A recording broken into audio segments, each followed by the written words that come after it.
Insurance isn't a one-size-fits-all, and shopping for it shouldn't feel like squeezing into something that just doesn't fit. That's why drivers have enjoyed Progressive's Name Your Price tool for years. With the Name Your Price tool, you tell them what you want to pay, and they show you options that fit your budget. Enough hunting for discounts, trying to calculate rates, and tinkering with coverages. Maybe you're picking out your very first policy. Or maybe you're just looking for something that works better for you and your family. Either way, they make it simple for you to see your options. No guesswork, no surprises. Ready to see how easy and fun shopping for car insurance can be? Visit Progressive.com and give the Name Your Price tool a try. Take the stress out of shopping and find coverage that fits your life on your terms. Progressive Casualty Insurance Company and Affiliates. Price and coverage match limited by state law. Now at McDonald's, a McDouble is only $2.50. So you can get your gym gains on or just get lunch for only $2.50. Get more value on the under $3 menu. Limited time only. Prices and participation may vary. Prices may be higher for delivery. Ba-da-ba-ba-ba. Shop the Sherwin-Williams Memorial Day sale and get 30% off paints and stains May 15th through the 28th. Whether you're refreshing your interior or exterior, we've got the colors to bring your vision to life. And with delivery, getting everything to your door is easier than ever. Shop online to have it delivered or visit your neighborhood Sherwin-Williams store. Click the banner to learn more. Retail sales only. Some exclusions apply. See store for details. Delivery available on qualifying orders.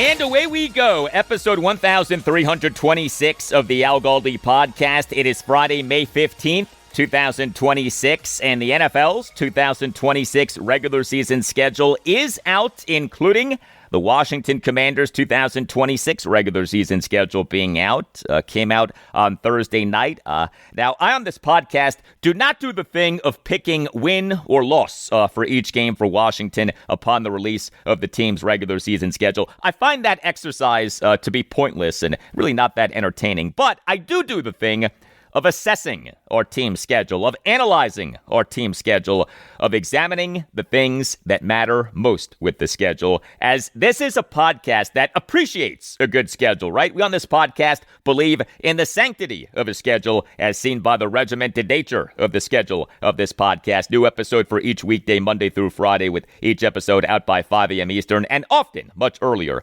than that. Hello and welcome to this Friday installment of the Al Galdi podcast. Happy Friday, and next segment, 5 takeaways from the Washington Commanders' 2026 regular season schedule, which on paper appears rather rough over weeks 1 through 9, but also rather manageable over weeks 10 through 18. I've already heard and seen a lot of conversation about how hard the schedule is in the first half of the regular season. I am not hearing and seeing as much on how manageable the schedule appears to be in the second half of the regular season. Also, I'll get into how much Washington is traveling, the timing of the team's bye week, the team again having a good number of standalone/primetime games, and the front-loaded nature of the schedule in terms of division games. A lot to get into. 5 takeaways from the Washington Commanders' 2026 regular season schedule next segment. And also on the show, I'll talk Washington Nationals, for whom the curse of 500 continues. I'll explain what that is, but the Nats concluded a 3-3 road trip with a 15-1 loss at the Cincinnati Reds on Thursday afternoon. To deny the Nats a 3-game sweep is starting pitcher Foster Griffin, who had been so good, got shellacked. He allowed 9 runs in 4 1/3 innings. You can hit me up on X at Al Galdi. You can email me the Al Galdi podcast at yahoo.com. And if you on Apple Podcasts, give the podcast a 5-star rating on the podcast. We'll read whatever you write in writing a review of the podcast, and what you write could be a sports take. In other words, you don't just have to write about the podcast. From EZMWC on Apple Podcasts writes, EZMWC, I followed Galdi from Off the Top Rope and Go-Go Thursdays to being the best DC sports pod. I'm admittedly a bit biased because he did shout out my undergrad, Mary Washington, for winning the national championship recently. Thank you very much for that, EZMWC.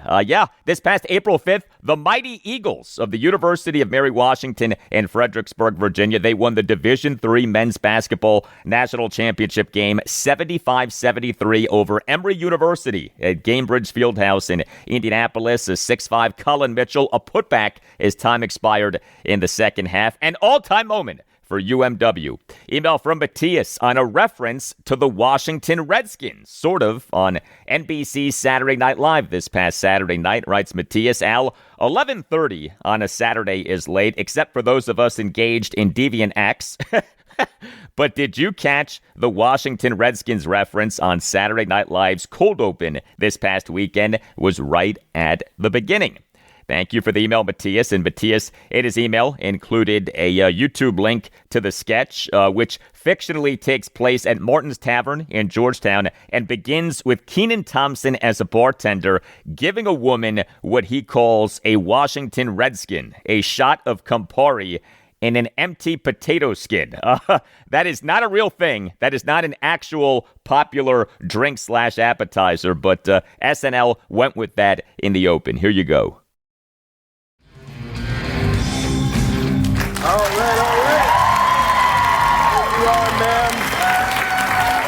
Here you are, ma'am. Here is your Washington Redskin. That's a shot of Campari and an empty potato skin.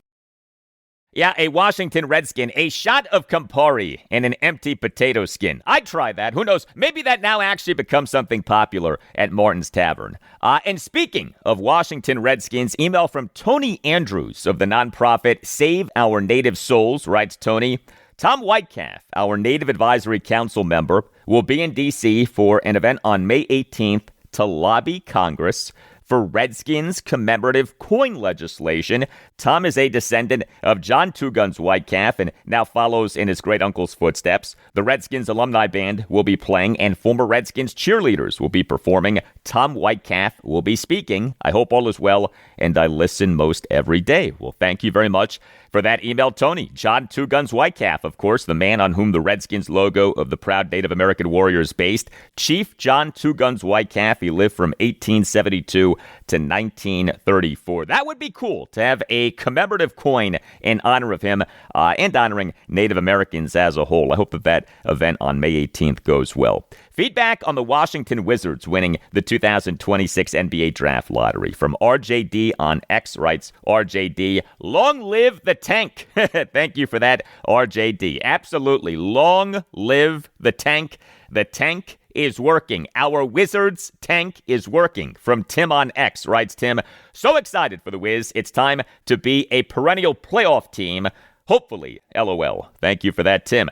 Yeah, hopefully. The Wizards have gone 5 consecutive seasons without making the playoffs and have made the playoffs just once over the last 8 seasons. If the Wizards make the postseason next season, and I absolutely think that they could, you'd think that that means that the nucleus of key young guys is doing well. You'd also think that that means that the Wizards are getting some good stuff from Trae Young and or Anthony Davis. Monumental Basketball president Michael Winger was on the Ryan Russillo Show podcast in an installment that came out on Wednesday, and Winger spoke really highly of Trae Young. There has been a lot of discussion of how the 2 big in-season trade acquisitions for the Wizards this season, Trae Young and Anthony Davis, fit into the Wizards rebuild. Winger in this interview gave some good context on the team's thinking in getting these guys. Now, as we know, we'll see if Davis is with the team beyond the 2026 offseason, as he may request a trade. But with Trae Young, there's talk of the Wizards potentially signing him to a contract extension. The Wizards on January 9th announced having traded C.J. McCollum and Corey Kispert to the Atlanta Hawks for Trae Young. He has a player opt-out for the 2026-2027 season, although he, per Hoops Hype, is due $48.967 million for next season. So we'll see if he opts out of that, but if he does, he may do so with the understanding of signing a contract extension with the Wizards. This was Michael Winger on Trae Young. He's an absolute genius. I mean, he is a savant with the basketball in his hands. He's a playmaker. He's a shooter. He can create for others. He can create for himself. Up until that point, or I should say, really up until the time that we can get him on the floor sustainably healthy, other players on the floor have had to create for themselves and others. And we don't have a pure natural playmaker like, well, I was going to say like Trae Young, but like Trae Young doesn't really exist anyway. We struggle offensively to create because we don't have somebody as naturally gifted as he is at creating something. Like, he is an offensive engine. We lacked an offensive engine. We have great play finishers. We have great athletes. We have great guys who do something great, but we didn't have an offensive engine. And so what we felt was adding him as an offensive engine, he will create space for everybody else. He creates a lot of defensive movement. I mean, he's a float threat. He's a lob threat. He's a threat from three. Yeah, I mean, Sarr should be. Yeah, but like depending on how AD and Sarr would play next to each other anyway. But like, it's the best thing ever for a big, for sure. Right. And when Trae Young has the ball in his hands, there's 10 defensive eyeballs on him. And if there's 10 defensive eyeballs on him, then hopefully somebody gets some space. Hopefully somebody gets a split second to make a move. And that, like, you can't replicate that with coaching, with like, you know, designing a bunch of fancy plays. You just can't recreate what Trae Young does. And so we felt very strongly that he would help our guys get open looks, whether at the rim, in the corner, pocket, it doesn't even matter. But also having somebody on the floor that has been to multiple All-Star games, who's played in the postseason. You know, we wanted that. We wanted somebody who could sort of like articulate what that requires in the regular season. Okay, I enjoyed that from Michael Winger. Really good analysis from him on Trae Young. All that said, there certainly are concerns with Trae Young. Among them, his defense. The Wizards under Michael Winger and general manager Will Dawkins are trying to build a culture in which the team plays good defense. Well, Trae Young is a bad defender. This was Winger on Young's defense. And then on the offense or on the defensive end, like, I mean, he'll be the first to tell you, like, he's not a humongous athlete. And so, like, he gives up size on the defensive end, but he'll play with effort. He'll play with intelligence. And, you know, he talks defensively when he's in the position to talk. And so, but, right, I mean, he's not a shot blocker, and guys could potentially bully him where they need to bully him, like bigger guys, huge guys. But that's okay, because that puts more pressure on Alex, and we don't mind the pressure on Alex. It puts more pressure on Bilal. That's fine. We want that pressure on those guys. All right. And then something else in this interview that I found interesting was Michael Winger indicating what we have suspected, that the Wizards next season are pivoting away from tanking.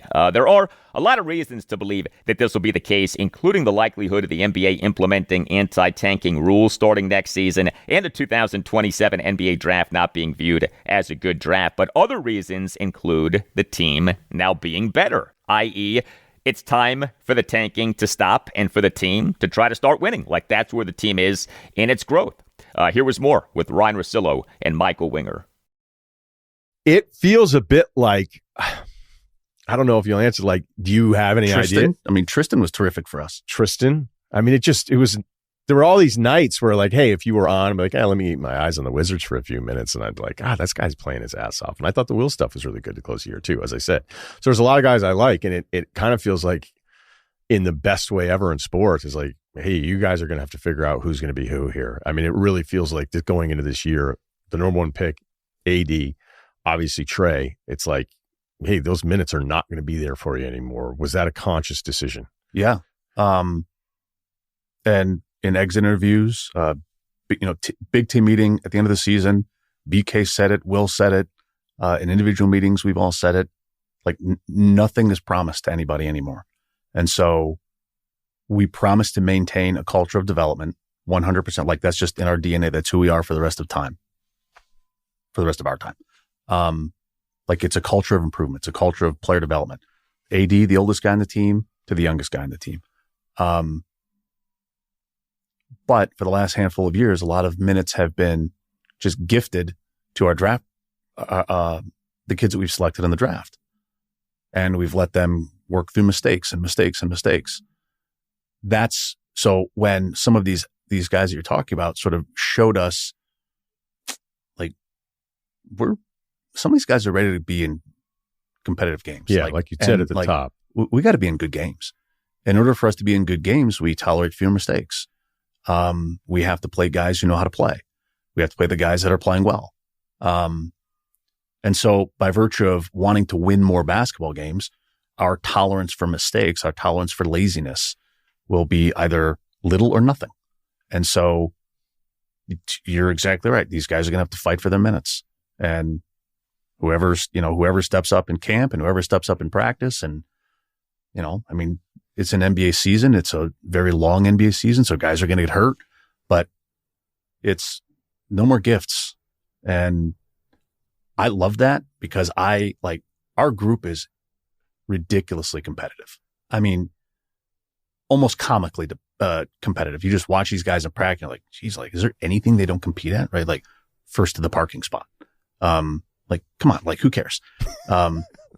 But it'll be competitive. It'll be a really competitive camp. It'll be a really competitive early start to the season. But to your point, it's like, if you want to win, that's NBA basketball. Like, you have to compete.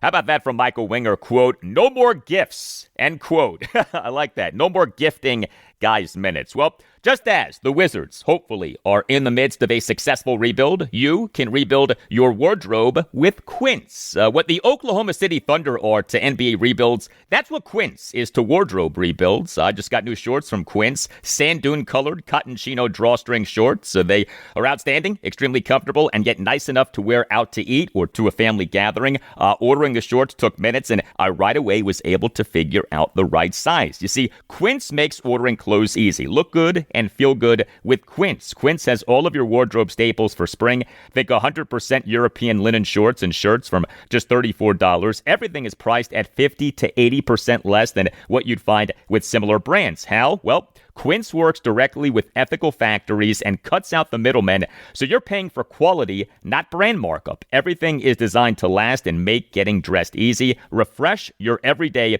with luxury that you'll actually use. Go to quince.com/Galdi for free shipping on your order and 365-day returns. Now available in Canada too. That's QUINCE.com/Galdi. Free shipping and 365-day returns. Quince.com/Galdi.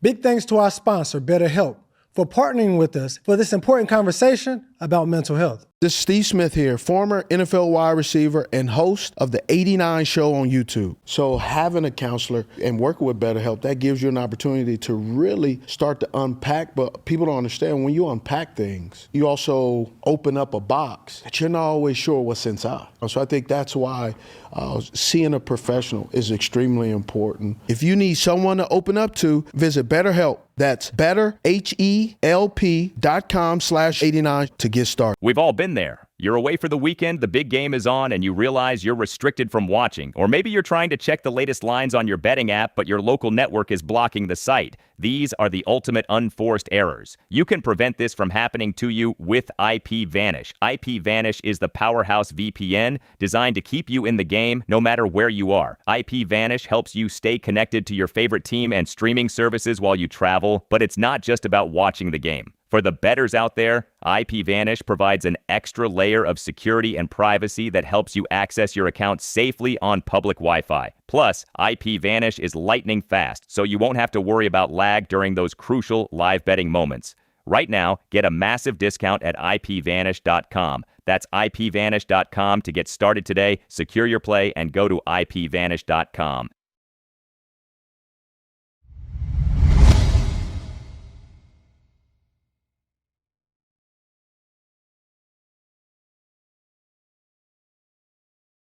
The Washington Commanders on Thursday night at 7:29 p.m. Eastern announced their 2026 regular season schedule. I bring up the time of the team announcing the schedule because 8 p.m. Eastern on Thursday night was when the NFL had touted the official release of the league's 2026 regular season schedule. But as Thursday went on, of course, had a bunch of leaks about teams' 2026 regular season schedules, and then found out that teams would be releasing their regular season schedules at 7:30 p.m. Eastern on Thursday. That may well have been pre-planned as opposed to being a reaction to the leaks, but we didn't find out until Thursday that the teams themselves would be releasing their regular season schedules at 7:30 p.m. Eastern on Thursday. Anyway, Washington's 2026 regular season schedule is out, and the team's 2026 preseason schedule is out. Washington on Thursday night also announced the team's 3-game schedule for the 2026 preseason in terms of opponents and 2 of the 3 dates and times. Home to the Miami Dolphins on Sunday night, August 16th at 7,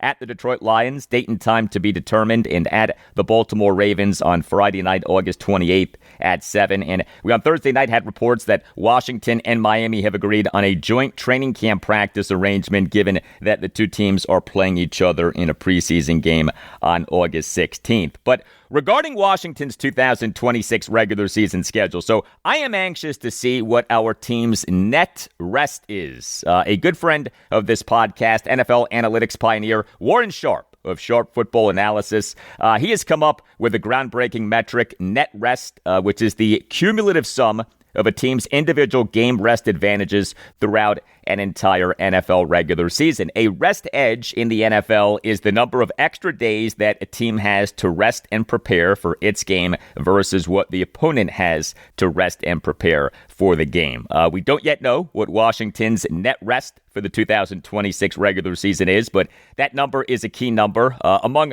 Washington's many problems in going 5-12 in the 2025 regular season was a really bad net rest. Washington's initial schedule for the 2025 regular season featured a net rest of minus 13, which was the 3rd worst net rest in the NFL. Net rest is a big deal.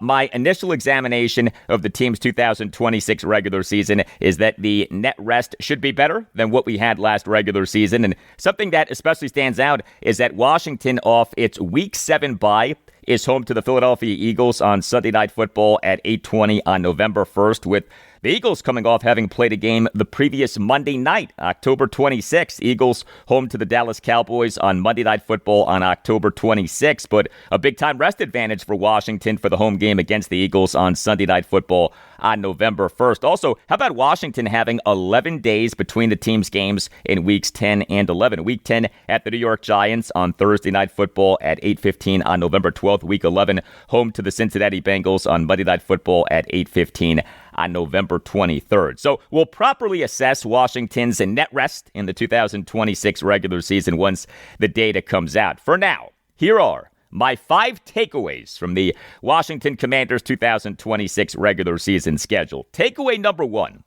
Washington's 2026 regular season schedule sets up to be brutal over the first 9 weeks, but then very manageable over the final 9 weeks.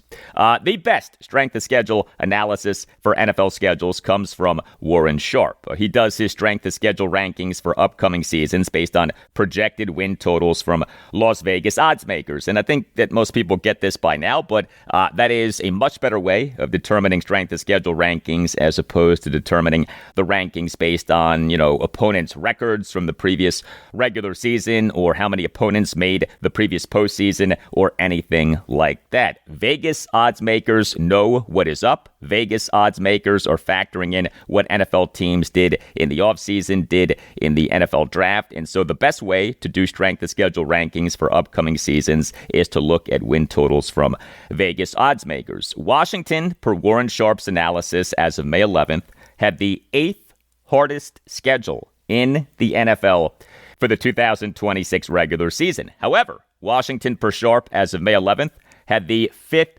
easiest schedule in the NFL in the 2026 regular season for weeks 10 through 18. Here are Washington's games over weeks 1 through 9, with each opponent's over-under win total for the 2026 regular season in terms of the win totals used by Warren Sharp. At the Philadelphia Eagles, who have a win total of 10.5. At the Dallas Cowboys, who have a win total of 8.5. Home to the Seattle Seahawks, who have a win total of 10.5. The game against the Indianapolis Colts in London, England, the Colts have a win total of 8.5. Home to the New York Giants, who have a win total of 7.5.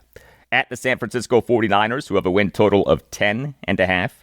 Home to the Philadelphia Eagles, who have a win total of 10.5. home to the Los Angeles Rams, who have a win total of 11.5.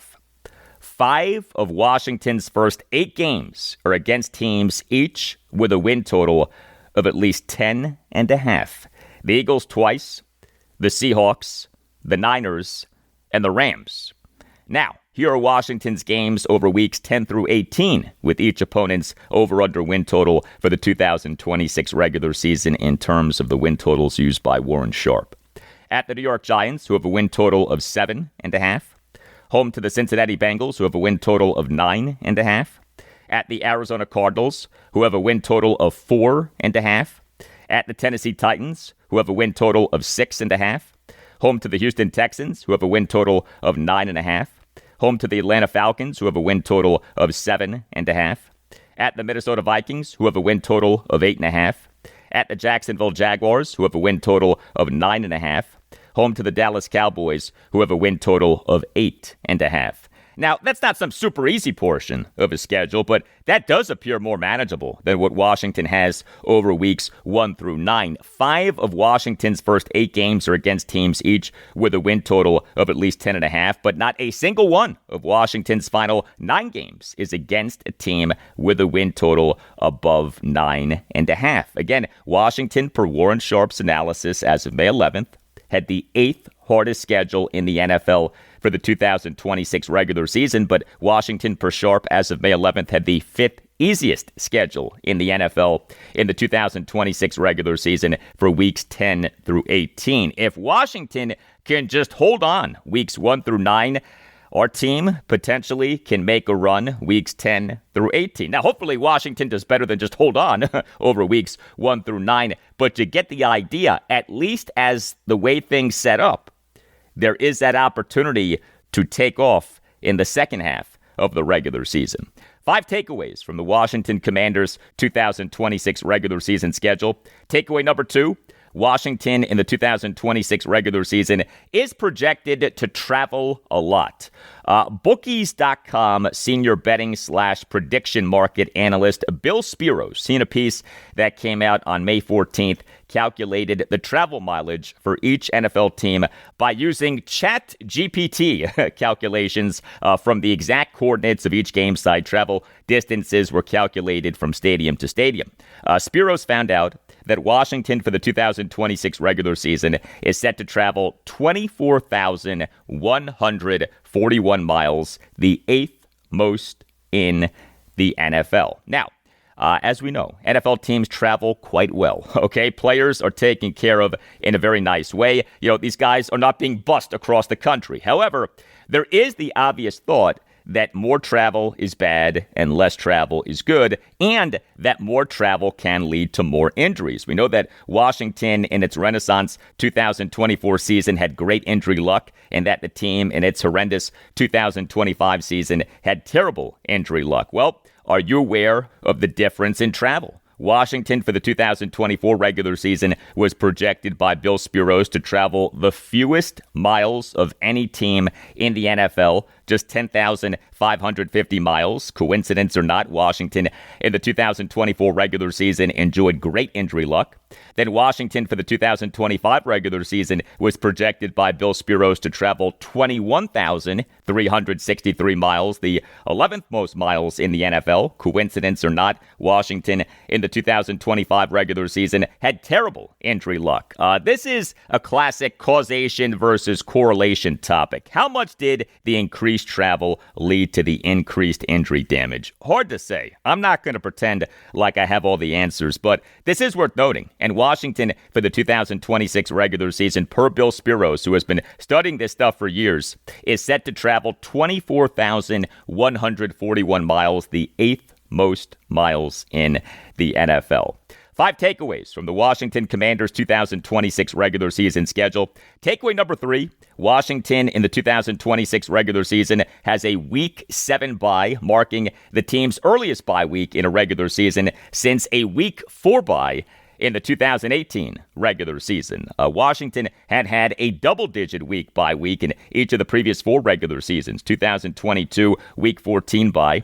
2023, Week 14 bye. 2024, Week 14 bye. 2025, Week 12 bye. Yeah, Washington's Week 12 bye this past regular season broke the team's 3-season streak of having a Week 14 bye. The latest possible bye week for an NFL team in this era of the 17-game regular season is Week 14. I still can't get over that Washington had a Week 14 bye in each of 3 consecutive regular seasons. Now the team has this Week 7 bye, the team's earliest bye week in a regular season since a Week 4 bye in the 2018 regular season. Washington had an early bye week in back-to-back regular seasons, 2017 Week 5 bye, 2018 Week 4 bye, and those 2 early byes, as you may remember, proved to be especially bad given how injury-ravaged the Redskins ended up being in each of those 2 seasons, 2017 and 2018. What I like best is the mid-season bye. Washington had a mid-season bye in each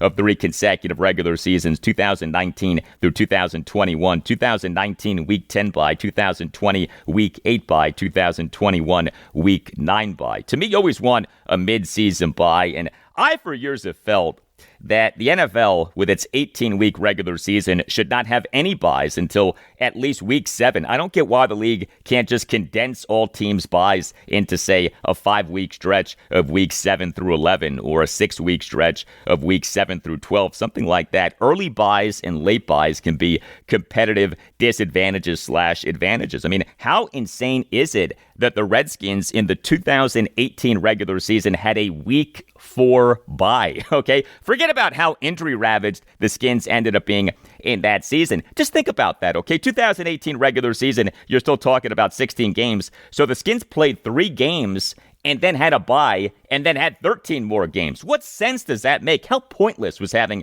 that bye that early? Much more on the Washington Commanders 2026 regular season schedule in moments, but if you have a case, contact Chris Nace, contact the Nace Law Group, accident and injury lawyers. If you feel that you've been wronged, if you think that you've been wronged but aren't sure, contact the Nace Law Group, accident and injury lawyers, and mention that Al Galdi sent you. You could call 202-902-7611. You could also visit Washington, D.C., injurylawyers.com and submit for a free, no-obligation case review.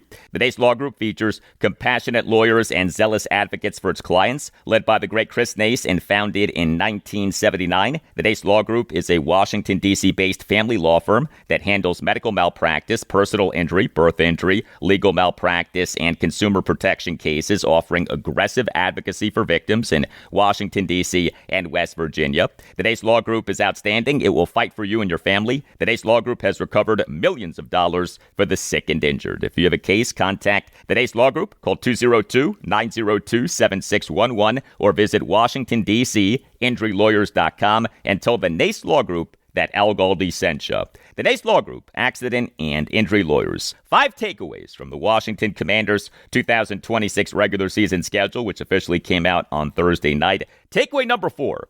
Washington's 2026 regular season schedule features at least 7 standalone games, including 4 primetime games. And I say at least because each of Washington's games for week 16 through 18 is listed as a TBD in terms of time. So the opportunity exists for more standalone/primetime games, to say nothing of the potential of other games being flexed. But how about this? Washington's 4 primetime games in the 2026 regular season are condensed between Week 6 through Week 11.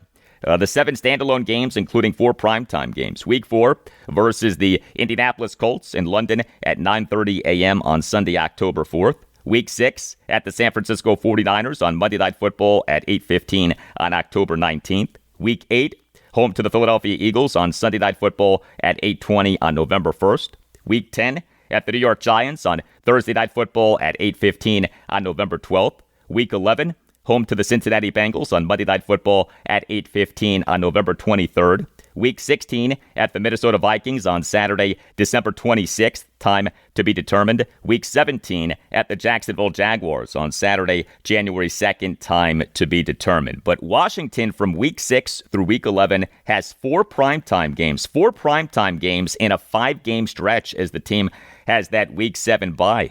At the Niners on Monday Night Football on October 19th. Home to the Eagles on Sunday Night Football on November 1st. At the Giants on Thursday Night Football on November 12th. Home to the Bengals on Monday Night Football on November 23rd. I was wondering, I think that we all were wondering, how many standalone/primetime games that Washington would get in the 2026 regular season off our team being a disaster in standalone/primetime games in the 2025 regular season. Washington's 2025 regular season schedule featured 8 standalone games, including 5 primetime games. And as I pointed out in an X post that went viral this past Christmas, Washington over these 8 standalone games went 0-8 with a point differential of minus 77. Yeah, 0-8 with a point differential of minus 77. The 8 standalone games were the most for Washington in a regular season in franchise history. The 5 primetime games were Washington's most in a regular season since 2017 and were tied for the most in a regular season in franchise history. And yet, Washington over these 8 standalone games went 0-8 with a point differential of minus 77. As the team, of course, got walloped by injury and had an awful defense, and we all know the story. But the NFL giving Washington at least 7 standalone games, including 4 primetime games in the 2026 regular season, off the team going 5-12 in the 2025 regular season, to me is a function of 3 things. A, the Washington, D.C. market, which is a big-time media market. B, the NFL still is high on our QB1, Jaden Daniels, even off his injury-plagued 2025 season. And C, the NFL has belief in Washington having a bounce-back season. As you may recall, Washington, for last regular season, was a big-time regression candidate due to a variety of factors. Well, Washington, for this coming regular season, is a significant bounce-back candidate due to a variety of factors. It's funny, that has not gotten as much attention as Washington being a big-time regression candidate for the 2025 regular season got. As you may recall, this time last year, a lot of conversation about Washington being a big-time regression candidate, and sure enough, that conversation turned out to be justified. But the truth is that Washington, for this coming regular season, is a significant bounce-back candidate. And among the reasons is the injury luck. It would be really hard for the team this coming regular season to get mangled by injury the way that the team did this past regular season. By the way, also with Washington's standalone games in the 2026 regular season is this: 2 Saturday games. First time since 1990 that Washington has at least 2 Saturday games in a regular season. 5 takeaways from the Washington Commanders' 2026 regular season schedule. Takeaway number 5, Washington's 2026 regular season schedule is front-loaded with NFC East games.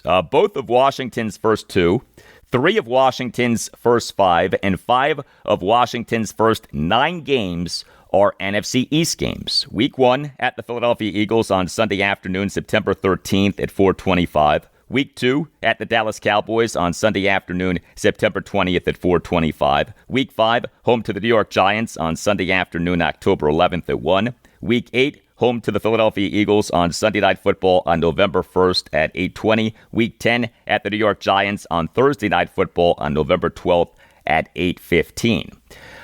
If Washington early in the 2026 regular season is healthy and good, 5 of the first 9 games being division games is great. If Washington early in the 2026 regular season is dealing with a bunch of injuries and/or is dealing with getting used to having a new offensive coordinator in David Blau and a new defensive coordinator in Durante Jones, and/or is dealing with getting used to having all of these new players on defense, then 5 of the first 9 games being division games maybe is not so great. It's hard to answer that question of, is this good or bad, Washington having so many division games early in the regular season? But make no mistake, this schedule is front-loaded with division games and is back-loaded with non-division games. Just 1 of Washington's final 8 games is an NFC East game, which is a Week 18 home game against the Dallas Cowboys. Washington, over weeks 11 through 17, has 7 consecutive non-NFC NFC East games.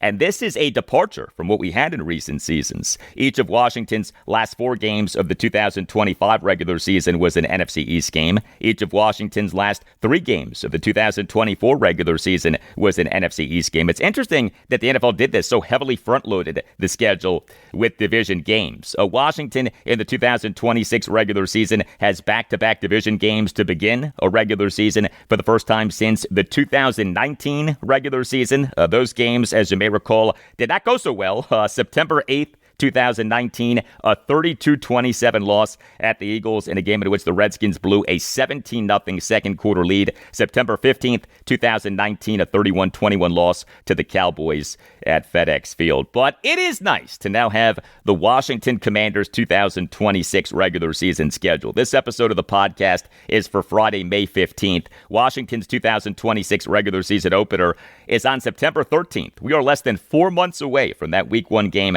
at the Eagles. We are about 2.5 months away from the start of training camp for Washington. An NFL team's offseason is long, no doubt, especially when that team is coming off a non-playoff season. But we are getting closer to football season. Now at McDonald's, a sausage McMuffin is only $1.50. So stop dreaming about breakfast sausage and go get it.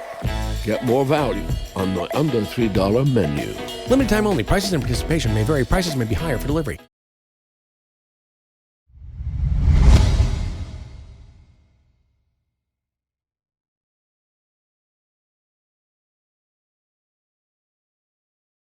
So here's a stat for you. The Washington Nationals now have lost 15 consecutive games when having the chance to get to 500 in a regular season. Let me repeat that. The Nats now have lost 15 consecutive games when having the chance to get to 500 in a regular season. There is a curse of 500 that is plaguing this team right now. A 15-1 loss at the Cincinnati Reds on Thursday afternoon to deny the Nats a 3-game sweep, to conclude a 3-3 road trip, and to deny the Nats getting to 500.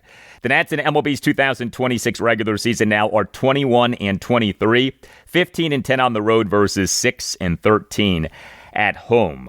We on Wednesday afternoon had the makings of a pitcher's duel at Great American Ballpark. The Nats starting pitcher was Foster Griffin, who came into the game with an ERA of 2.12 over 8 games, all starts in this regular season. The Reds starting pitcher was Chase Burns, who the Reds took with the number 2 overall pick in the 2024 MLB first-year player draft out of Wake Forest. He came into the game with an ERA of 2.11 over 8 games, all starts in this regular season. But only one of these guys pitched well, and that guy was not Foster Griffin. He got ripped. Griffin allowed 9 runs in 4 1/3 innings. Understand that he, over his first 8 starts in this regular season, allowed a total of just 11 earned runs. So first 8 starts, 11 earned runs allowed. Thursday afternoon, 9 earned runs allowed. He gave up 7 hits, which were 2 home runs, 2 doubles, and 3 singles. He issued 3 walks and a hit by pitch. Did record 7 strikeouts, but he threw a lot of pitches. He, over his 4 1/3 innings, threw 92 pitches, 58 strikes, 34 balls. Griffin, in the bottom of the second, allowed 2 runs as he gave up a 2-out first pitch.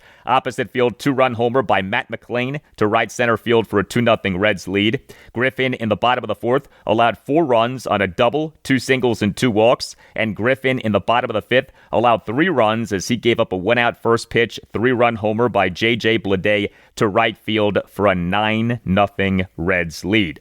Foster Griffin per StatCast threw 7 different types of pitches, as he had been doing, but what especially stood out to me was that his average velocity for 5 of the pitches was down, including his average four-seam fastball velocity being just 90.8 miles per hour, down 0.6 miles per hour from his average of 91.4 for the regular season. And an average four-seam fastball velocity being down 0.6 miles per hour may not sound like much, but A decline of 0.6 miles per hour isn't insignificant, and B, a decline of 0.6 miles per hour is especially significant when your average four-seam fastball velocity is in the low 90s. Every 10th of a mile per hour matters for Foster Griffin, whose stuff isn't exactly electric, okay? I mean, a major reason, maybe the number one reason that this guy throws 7 different types of pitches is that no one pitch is that good. You know, think quantity over quality. Here was Nats manager Blake Butera during his post-game session with reporters on Thursday afternoon on what happened with Foster Griffin,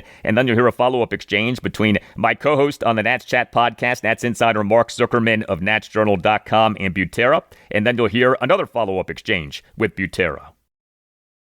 Look, Foster's he's been as good as they come every outing so far. Just thought he ran into some trouble today. Maybe didn't have his best stuff. The 2-run shot by McClain in the second. Just got beat there. And then in the fourth, I thought probably the 2 walks came back to bite him. Overall, look, 1 blip on the radar. He's been great so far. No concerns. It's a tough lineup too. A very right-hand heavy lineup there, outside of Blade. Thought they had really good at bats against him. We haven't really seen him have to deal with a start like this. What did you see from him as far as his emotions or frustration from it? Oh, he was fine. He does a good job of keeping calm and not really showing his emotions too much. Nothing really changed. He's the same guy.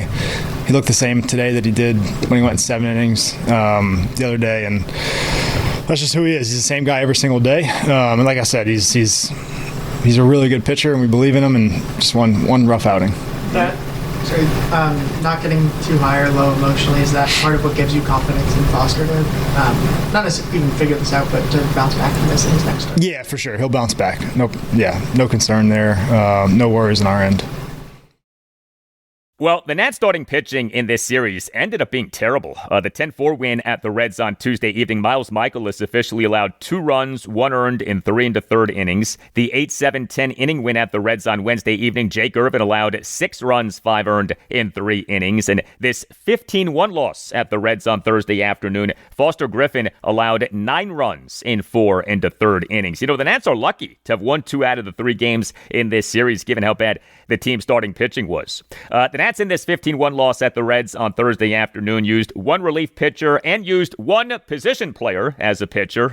Neither guy did well. Zach Kent allowed 2 runs in 2 2/3 innings. Kent, in the bottom of the 7th, allowed 2 runs as he gave up a 2-out full count 2-run homer by J.J. Blade to right field for an 11-0 Reds lead. And the Nats on Thursday afternoon announced having optioned Kent to AAA Rochester. And outfielder Joey Wiemer was used as a pitcher. He allowed 4 runs in 1 inning. He, in the bottom of the 8th, allowed 4 runs on a home run, a double, 3 singles, a walk, and a wild pitch.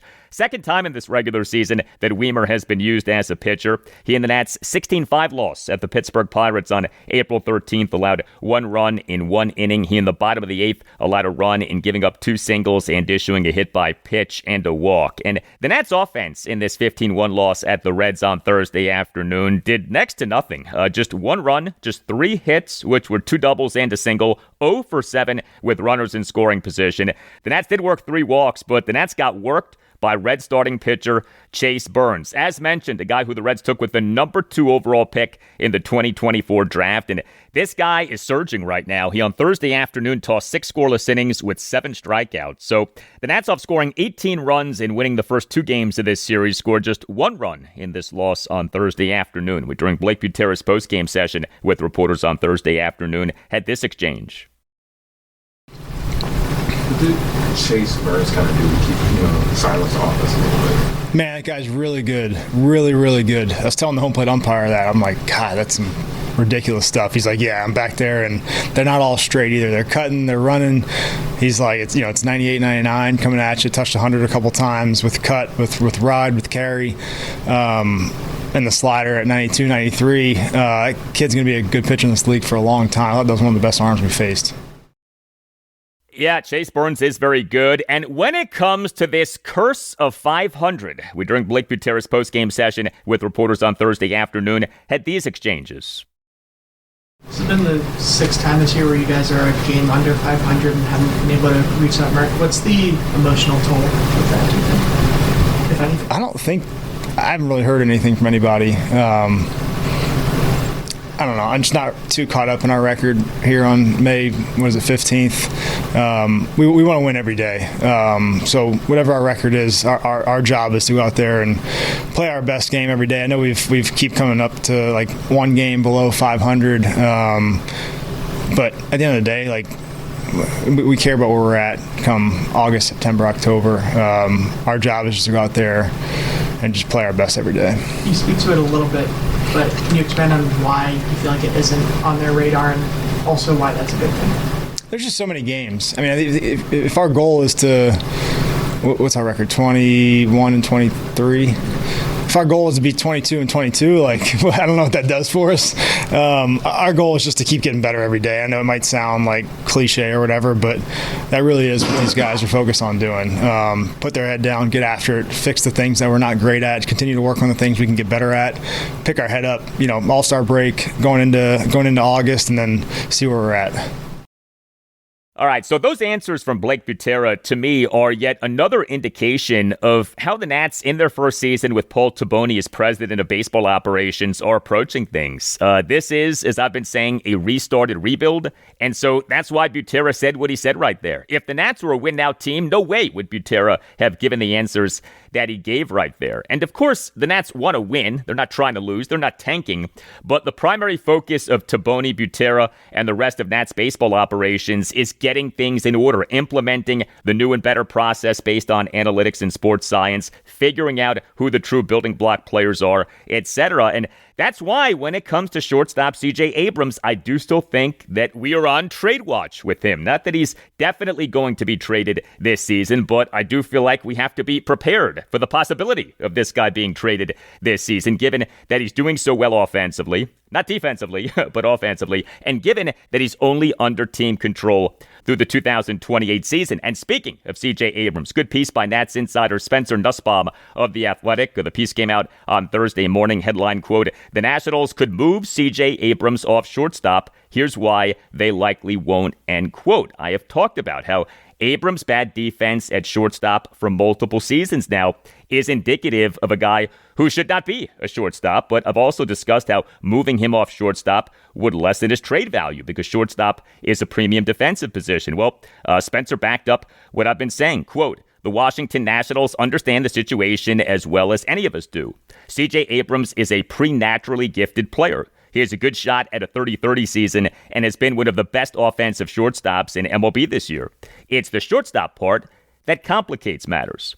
Since Abrams debuted in 2022, no player has committed more errors, 82, or registered fewer outs above average, minus 53.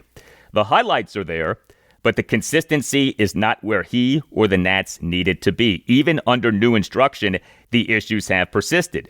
This season has put a microscope on his predicament. His new manager is a stickler for crisp defense. His availability at the trade deadline is a talking point for teams around baseball. And his grip on the position has displaced Nasim Nunez, a fixture in the lineup in the organization's best defensive shortstop, who for now is stuck at second base. The solution is not as simple as having Abrams and Nunez swap positions, not when money and trade value are on the line, and not when both Abrams and the Nats believe there is still more they can do to make him a better shortstop. Evaluators around MLB are divided when it comes to Abrams' defensive future. Some would put him at shortstop right now. Others believe he belongs at second base or in the outfield. Most officials around MLB who spoke to The Athletic looked at his age, athleticism, and range and believed there was a capable shortstop inside Abrams. Were Abrams to make significant strides at shortstop, the Nats could ask for better prospects in a trade. Abrams could ask for more money in free agency or extension negotiations. The team that employs him could more effectively construct its roster. The Nationals see the middle of the season as an important checkpoint to gauge Abrams' defensive development. This does not necessarily mean they will trade him. It also coincides with a realistic timeline for the defensive work to take hold, but it is relevant to note that the possibility of a deal is on their minds, end quote. Good stuff from Spencer Nussbaum. CJ Abrams still is young. This is just his age 25 season, but as mentioned, his defensive struggles at shortstop have been going on for years now. At some point, you do have to wonder if this is just who he is. Next up for the Nets is a 7-game homestand beginning with a 3-game series against the Baltimore Orioles at Nationals Park. We have the following starting pitchers as probables for the series. Game 1 Friday evening at 6:45, Zach Littell for the Nats, Shane Baz for the O's. Game 2 Saturday afternoon at 4:05, Cade Cavalli for the Nats, Chris Bassett for the O's. Game 3 Sunday afternoon at 1:35, Miles Michaelis for the Nats, Brandon Young for the O's.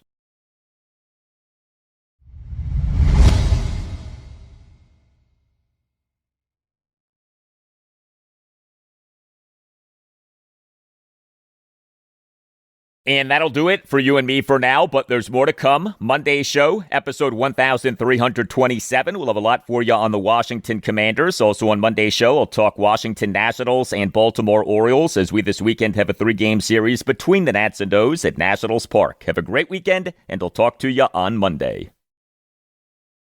By virtue of wanting to win more basketball games, our tolerance for mistakes, our tolerance for laziness will be either little or nothing.